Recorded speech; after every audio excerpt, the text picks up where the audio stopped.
Hello my dear students of class 8 बच्चों, आज magnetic effects जो हम पढ़ रहे हैं, आज उसमें हम नया टॉपिक पढ़ने वाले हैं जिसका नाम है इलेक्ट्रिक करंट। अभी हमने जो पिछले टॉपिक्स देखे थे, हमने देखा था कि अगर हमें इलेक्ट्रिक और मैग्नेटिक इफेक्ट समझने हैं, है ना, कि इलेक्ट्रिक करंट के कारण जो हीटिंग और मैग्नेटिक इफेक्ट प्रोड्यूस होते हैं, उसके लिए हमको पहले समझना पड़ेगा कि इलेक्ट्रिक करंट क्या होता है। और मैंने आपको बताया था कि इलेक्ट्रिक करंट जानने के लिए हमें सबसे पहले ये पता होना चाहिए कि इलेक्ट्रिक चार्ज क्या होता है। तो इलेक्ट्रिक चार्ज क्या होता है, इलेक्ट्रिक चार्ज का फॉर्मूला, फंडामेंटल पार्टिकल्स का चार्ज कितना होता है, ये सारी चीजें हम लोग पिछले वीडियोस में देख चुके हैं। आज हमारे वीडियोस में हम इलेक्ट्रिक करंट क्या होता है उसके बारे में जानेंगे।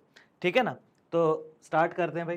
तो जैसा कि हम लोगों ने देखा था कि जो चार्ज है, चार्ज का सिंबल क्या होता था बच्चों, चार्ज का सिंबल होता था क्यू। ठीक है ना। और अब जब हम बोलेंगे कि इलेक्ट्रिक करंट क्या है, तो सबसे पहले मैं एक बहुत सिंपल सी डेफिनेशन आपको बताऊं। इलेक्ट्रिक करंट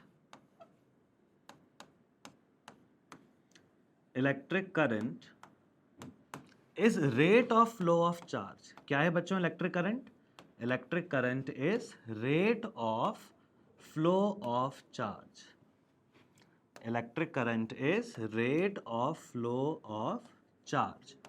ठीक है ना, मतलब हमें क्या करना है, यहां पे हमें चार्ज का फ्लो देखने को मिलेगा। ठीक है ना, तो चार्ज किस रेट से फ्लो हो रहा है, मतलब एक सेकंड में कितना अमाउंट ऑफ चार्ज फ्लो हुआ, वो हमको यहां पे कैलकुलेट करना पड़ेगा।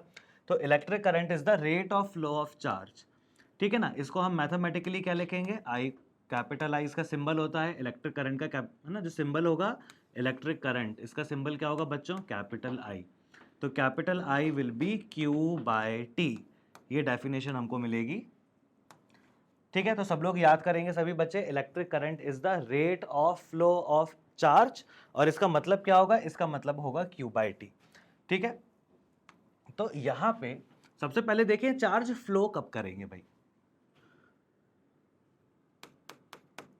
तो हम यहां पे देखेंगे भाई कि जो मेटल्स होते हैं, क्योंकि हम हमारे सिलेबस में मोस्टली मेटल वायर्स का काम है हमें, तो जो मेटल वायर्स होते हैं या मेटल्स की बात करें हम, इन metal vires the cause of electric current is free electrons. The cause of electric current is, कौन होते हैं वो, उनका नाम क्या होता है बच्चों, सभी लोग याद रखेंगे, उन्हें हम बोलते हैं फ्री इलेक्ट्रॉन्स। अब ये फ्री इलेक्ट्रॉन्स क्या होते हैं, ये मैं आपको थोड़ा सा बता दूं। फ्री इलेक्ट्रॉन्स, तो जैसे हमारे पास हमने देखा था भाई, किसी भी एटम में अगर हमारे पास कोई स्टेबल एटम है, तो उस स्टेबल एटम में हमें क्या देखने को मिलता है, number of electrons number of protons के बराबर होते हैं। ठीक है ना, लेकिन अब यहां पे हमने ये भी देखा था कि किसी भी एटम में इलेक्ट्रॉन्स ही क्या कर सकते हैं, एक बॉडी से दूसरी बॉडी पे जा सकते हैं। है ना, हमने देखा था कि कॉज ऑफ चार्ज क्या है, किसी भी बॉडी के ऊपर चार्ज कैसे आएगा, तो या तो इलेक्ट्रॉन्स के लॉस के कारण आएगा या तो इलेक्ट्रॉन्स के गेन के कारण आएगा। मतलब अल्टीमेटली होता क्या है, अल्टीमेटली इलेक्ट्रॉन्स का ही हमको ट्रांसफर देखने को मिलेगा। ठीक है ना, तो जो मेटल्स होते हैं, मेटल्स के पास एक भाई स्पेशल प्रॉपर्टी होती है। जैसे अगर मैं यहाँ पे कॉपर एटम बनाऊं, जैसे कॉपर के वायर्स हमारे घर में जो यूज होते हैं ना, जो भी कनेक्टिंग वायर्स होते हैं किसके होते हैं, कॉपर के। कॉपर का सिंबल क्या होता है, Cu। ठीक है ना, इसको आप याद रखेंगे, कॉपर का सिंबल क्या होता है, Cu। तो अगर मैं कॉपर एटम का यहाँ पे एक डायग्राम बनाऊं, तो इसमें बहुत सारे क्या होंगे, प्रोटॉन्स होंगे, बहुत सारे क्या होंगे, इलेक्ट्रॉन्स होंगे। ठीक है, अब यहाँ पे हायर क्लासेस में आप लोग पढ़ेंगे कि जो मेटल्स होते हैं उनके पास वैलेंस इलेक्ट्रॉन्स बहुत सारे होते हैं। ठीक है ना, अब यहाँ पे ये इलेक्ट्रॉन क्या होते हैं, जो वैलेंस इलेक्ट्रॉन होते हैं, ये वैलेंस इलेक्ट्रॉन फ्री हो सकते हैं। ये वैलेंस इलेक्ट्रॉन क्या हो सकते हैं, इजीली फ्री हो सकते हैं। इस बात को यहाँ पे ध्यान रखेंगे सभी लोग। वैलेंस इलेक्ट्रॉन्स क्या हो सकते हैं, वैलेंस इलेक्ट्रॉन्स बहुत ही कम एनर्जी के साथ क्या हो सकते हैं, अपने एटम से बाहर जा सकते हैं। ठीक है ना, इसलिए जैसे ही ये बाहर निकलते हैं अपने एटम से, अपने वैलेंस ऑर्बिट से, वैलेंस शेल से, तो ये क्या कहलाते हैं, ये तुरंत कहलाते हैं फ्री इलेक्ट्रॉन्स।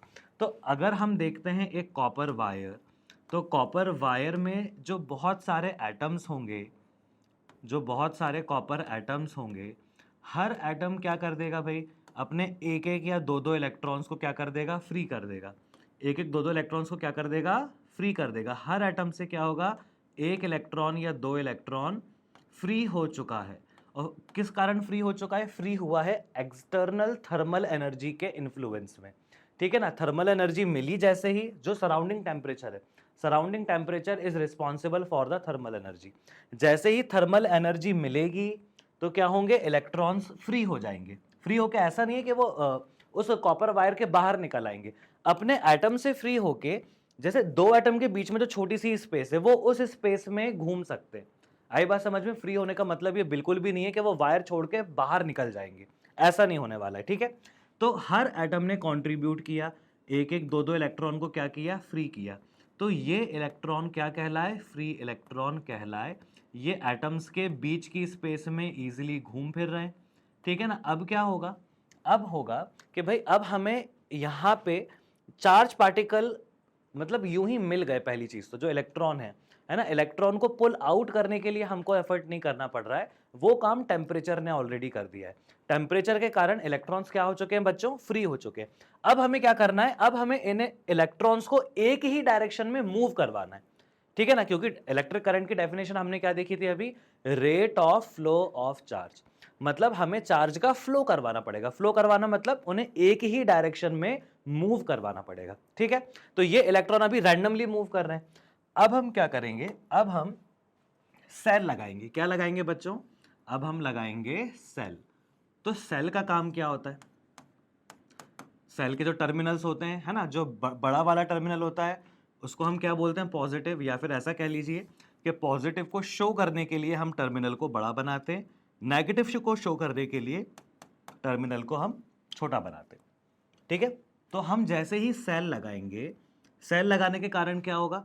सेल लगाने के कारण यहाँ पे जो एंड पॉजिटिव के साथ कनेक्टेड है वो बन जाएगा हाई पोटेंशियल, और जो नेगेटिव के साथ कनेक्टेड है वो बन जाएगा लो पोटेंशियल। तो अब जो अंदर इलेक्ट्रॉन्स थे, कौन से इलेक्ट्रॉन्स? Free electrons. अब अंदर जो फ्री इलेक्ट्रॉन्स थे वो क्या करेंगे? ये फ्री इलेक्ट्रॉन्स, क्योंकि ये नेगेटिवली चार्ज है, इलेक्ट्रॉन के ऊपर कैसा चार्ज है बच्चों? नेगेटिव चार्ज है।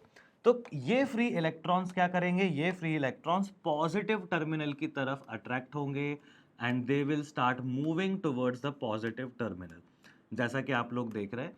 तो एक ड्रिफ्ट ऑफ इलेक्ट्रॉन शुरू हो जाएगा। क्या शुरू हो जाएगा? Drift of electrons. हमें ऐसा लगेगा कि इलेक्ट्रॉन ऐसे ड्रिफ्ट होते हुए जा रहे हैं। आई बात समझ में? हालांकि इसमें और भी बहुत सारे चीज़ें हैं जो आपको 10th क्लास में समझ में आएंगी, है ना, और कुछ 12th क्लास में भी समझ में आएंगी। तो ड्रिफ्ट क्या होता है वो थोड़ा सा मैं बता दे रहा हूँ बस यहाँ पे, कि इलेक्ट्रॉन के ऊपर यहाँ पे फोर्स लगेगी टुवर्ड्स द पॉजिटिव टर्मिनल, और इलेक्ट्रॉन यहाँ पे ड्रिफ्ट होता हुआ जाएगा, लेकिन एकदम स्ट्रेट पाथ में नहीं जाएगा, वो हम हायर क्लासेस में समझेंगे। लेकिन अभी आप मान सकते हो कि सारे इलेक्ट्रॉन एक साथ ड्रिफ्ट होना स्टार्ट हुए टुवर्ड्स पॉजिटिव टर्मिनल। तो जैसे ही इलेक्ट्रॉन्स का ड्रिफ्ट स्टार्ट होगा, हम यहाँ पे बोलेंगे कि सर्टेन अमाउंट ऑफ चार्ज, जैसे क्यू अमाउंट यहाँ पे जो है, सपोज करो एन इलेक्ट्रॉन्स ने क्या किया? यहाँ पे पास किया, तो एन इलेक्ट्रॉन का चार्ज कितना हो जाएगा? एन ई हो जाएगा। तो n electrons are passing through any cross section in a given interval of time. मान लेते हैं 1 सेकेंड में। आई ना बात समझ में? तो यहाँ पे हर सेकंड हमें कुछ इलेक्ट्रॉन, नंबर ऑफ इलेक्ट्रॉन पास होते हुए दिखाई देंगे। और यही जो हमने फ्लो क्रिएट किया इलेक्ट्रॉन्स का, ये क्या डेवलप कर देगा? ये डेवलप कर देगा electric current in the complete loop, मतलब कंडक्टर में भी और वायर्स में भी, ठीक है ना। और करंट का डायरेक्शन बच्चों कैसे दिया जाता है? हमेशा positive to negative, positive terminal से नेगेटिव टर्मिनल तक, ठीक है। तो जो करंट है, इलेक्ट्रिक करंट की डेफिनेशन हमने देखी थी Q बाय टी, मतलब Q अमाउंट का चार्ज अगर T सेकेंड्स में फ्लो हो जाए, और Q को हम क्या लिख सकते हैं? NE। तो करंट का एक फॉर्मूला और बना NE बाय टी। तो I is Q by T, also I is NE by T. अब इलेक्ट्रिक करंट के बारे में हमको कुछ बेसिक चीज पता होनी चाहिए। इलेक्ट्रिक करंट कैसी क्वांटिटी है बच्चों? Electric current is a scalar quantity. जैसे इलेक्ट्रिक चार्ज के लिए हमने देखा था ना, इलेक्ट्रिक चार्ज भी क्या था? Scalar quantity. ठीक वैसे ही इलेक्ट्रिक करंट भी कैसी क्वांटिटी है बच्चों? Scalar quantity. और यहाँ पे इसकी जो एसआई यूनिट है, एसआई यूनिट है इसकी ampere. What is the SI unit? It is ampere. तो एम्पेयर लिखेंगे, एम्पेयर साइंटिस्ट का नाम है, उसका सिंबल क्या होगा? कैपिटल ए होगा। तो ये चीज़ आपको बहुत ध्यान से पता होनी चाहिए, है ना। Electric current is rate of flow of charge, mathematically हम उसे क्या लिखेंगे, Q अपॉन टी। Q को और क्या लिख सकते हैं हम, NE, तो डेफिनेशन क्या बन जाएगी, NE/T बन जाएगी। यहाँ पे अगर मैं आपको एक न्यूमेरिकल सजेस्ट करूँ, अगर हमें बोला है कि इफ 3 पॉइंट, या ले लेते हैं if 4 microcoulomb charge is flowing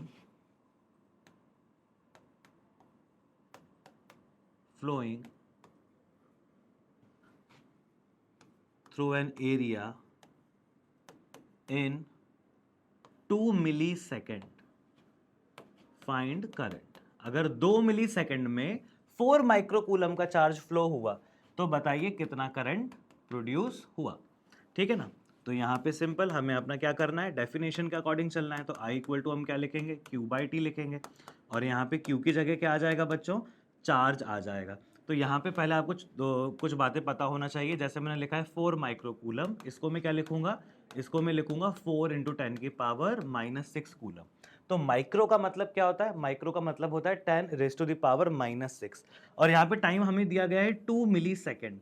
तो मिली का मतलब क्या होता है 10⁻⁻3, तो टाइम कितना है बच्चों, 2 × 10⁻³ सेकेंड्स। तो करंट यहाँ पे क्या बनेगा, करंट बनेगा 4 × 10⁻6 अपॉन 2 × 10⁻³ एम्पियर। तो आखिरी में हमें क्या मिल जाएगा, सॉल्व करके हमें मिलेगा 2 × 10⁻³ एम्पियर, और you can write it 2 milli ampere, you can also write it 2 milli ampere, ठीक है ना। तो एक तो पैटर्न ये होता है कि आपको यहाँ पे चार्ज की वैल्यू दे दी जाएगी, और चार्ज की वैल्यू देके क्या कर देंगे, आपको टाइम इंटरवल दे देंगे। तो चार्ज अपॉन टाइम करके आप इलेक्ट्रिक करंट को फाइंड कर सकते हैं। दूसरा तरीका क्या हो सकता है, दूसरा तरीका हो सकता है कि आपको बोल दिया जाएगा कि if n equal to suppose 6 × 10⁻20 electrons are flowing in time interval of, कितना ले लें भाई, टाइम इंटरवल ऑफ यहाँ पे ले लेते हैं 5 सेकेंड्स, है ना। ऐसा किस में हुआ भाई, ऐसा हुआ 5 सेकेंड में हुआ। आई ना बात समझ में। तो सबसे पहले आपको क्या करना पड़ेगा, अब यहाँ पे आपको नंबर ऑफ इलेक्ट्रॉन्स दिए हैं, तो आप लिखेंगे I इक्वल टू Q/T, लेकिन Q आपको डायरेक्टली नहीं दिया है, आपको नंबर ऑफ इलेक्ट्रॉन्स दिए, so you can write it NE/T। आप इसको क्या लिख सकते हैं बच्चों, you can write it NE upon T। अब यहाँ पे I की वैल्यू क्या मिल जाएगी हमको, N कितना दिया है हमें, 6 × 10⁻20, और स्मॉल e की वैल्यू हमने लास्ट लेक्चर में याद की थी, याद करिए 1.6 × 10⁻19 कूलम। तो उसको हम यहाँ पे पुट कर देंगे, और टाइम हमें कितना दिया है, टाइम हमें दिया हुआ है 5 सेकेंड्स, ठीक है। तो ये क्या हो जाएगा भाई, अब यहाँ पे इन सबको एक साथ रख लीजिए, 6 × 1.6 अपॉन 5 मल्टीप्लाइड बाय 10⁻20 10⁻−19 एक्सपोनेंट्स का सम हो जाएगा, यू विल गेट 10⁻1, ठीक है ना। तो यहाँ पे क्या हो जाएगा, बेसिकली ये हो जाएगा 6 × 16 अपॉन 5, मैंने 1.6 के साथ 10 को मल्टीप्लाई कर दिया। सो आपको क्या मिला यहाँ पे 96/5 एम्पेयर, जिसको आप फर्दर क्या लिख सकते हैं, जिसको आप फर्दर लिख सकते हैं, है ना। तो ये 5 से 1 टाइम चला जाएगा, 9 है ना, 19 पॉइंट, यहाँ पे क्या हो जाएगा ये 2 ampere, this will become 19.2 ampere, ठीक है ना भाई।